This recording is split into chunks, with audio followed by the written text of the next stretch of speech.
Welcome back to Cardinal Strength Corner for September 2016. And guys, we're in the heart of our season right now, so today we want to talk a little bit about the running program that we'll use in season with our guys the day after a game for us, and for some of you it might be 2 days after a game. Okay, so we're going to talk about tempo running today, and there's a couple reasons why we like to use tempo running.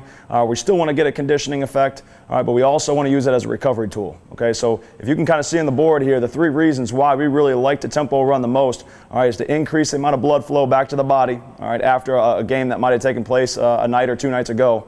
Number 2, we want to flush out any acid that might build up in the body from muscular fatigue. And number 3, we want to increase our run economy. So we're trying to decrease the amount of oxygen that athletes need to perform work or perform activity. Obviously, the more we run, the better chance we have at allowing that to happen. Okay, so a typical tempo run for us, on a Sunday, if we played on a Saturday, would be maybe 8 50-yard tempos. Okay, and if we're starting on the goal line here of our field diagram and we run 50 yards, our recovery is actually going to be the walk that takes place from sideline to sideline or from hash to hash, depending on how many guys you have running at one time.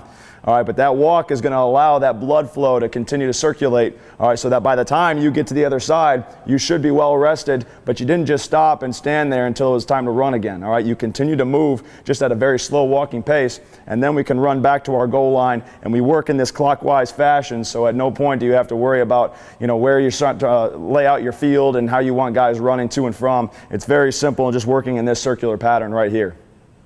The last thing that we're going to talk about with this is to make sure that our times are where they need to be, because obviously we're not trying to tax the body a lot when we talk about tempo running. We want to make sure that we're gauging that correctly to make sure it is both a conditioning tool and a recovery tool. So a good way to gauge it is to make sure we take about 70% of what you would want out of a typical sprint for that given distance. So in our case, we're talking about 50 yards. If we take 70% of what we would want our guys running 50 yards at in, say, a winter or summer program, which in this case is going to be 7, 8, and 9 seconds for our skill, mid-skill, and big players. 70% of that is now going to take us to 10 seconds for our skill, 11 seconds for our mids, and 12 seconds for our bigs. So you can see the times dramatically decrease, which allow us to get those other effects that we want from a recovery standpoint, but all the while we're still running and hopefully give ourselves a chance to get back into the next practice for the next opponent a little bit better, and then allow us to maybe get another conditioning day in where maybe we can go a little more intense